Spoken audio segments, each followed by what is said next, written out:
फिर चुहिया की चुहिया वाली कहावत चरितार्थ होती अलीनगर में दिखी। बाढ़ से प्रभावित अलीनगर प्रखंड क्षेत्र में मुख्यमंत्री नीतीश कुमार ने पहुंचकर लोगों को काफी आशाएं दी थी कि बाढ़ प्रभावितों को काफी सहयोग मिलेगा, और उन्होंने मुख्य प्रभावित पंचायत करौल के मिर्जापुर गांव का चयन किया था, जहां सब कुछ उनके आगमन के अवसर पर बहुत ही बढ़िया था। खाने की बहुत ही उत्तम व्यवस्था थी, साफ सफाई थी, जनरेटर की व्यवस्था थी, प्रकाश की व्यवस्था थी। सब कुछ उनके आगमन के अवसर पर बहुत ही बढ़िया था। खाने की बहुत ही उत्तम व्यवस्था थी, साफ सफाई थी, जनरेटर की व्यवस्था थी, प्रकाश की व्यवस्था थी, सारी चीजें चाक चौबंद कर ली गई थी।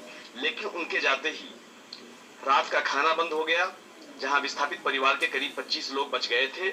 उससे पहले 70 से 80 परिवार के लोग वहां थे।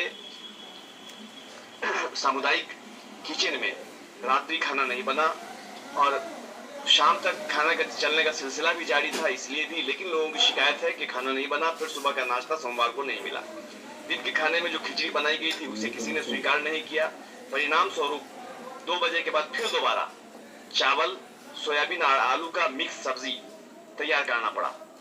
विद्यालय से विद्यालय प्रधान भी अनुपस्थित थे, लेकिन किसी ने इसकी पुष्टि नहीं किया कि वो किन कारणों से अनुपस्थित थे, छुट्टी में थे या क्या था।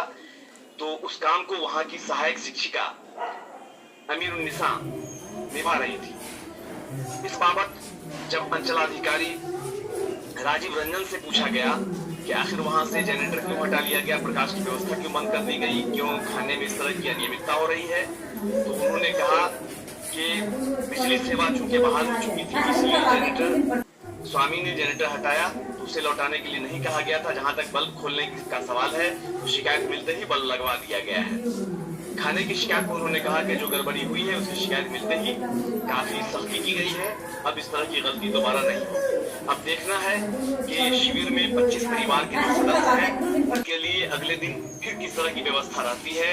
और स्थानीय लोगों की ओर से भी कुछ गड़बड़ी है कि जो परिवार के लोग अपने मकानों में हैं उनसे भी लोग आते हैं भोजन ग्रहण करने के लिए, इस तरह की शिकायत शिक्षकों ने की है।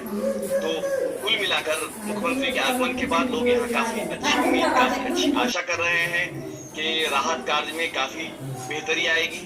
तो देखना है कि अब उसका क्या लाभ मिलता है। 6000 रुपए का जहां तक सवाल है, तो लोगों के खाता में आ चुका और यहाँ आने का सिलसिला भी जारी है।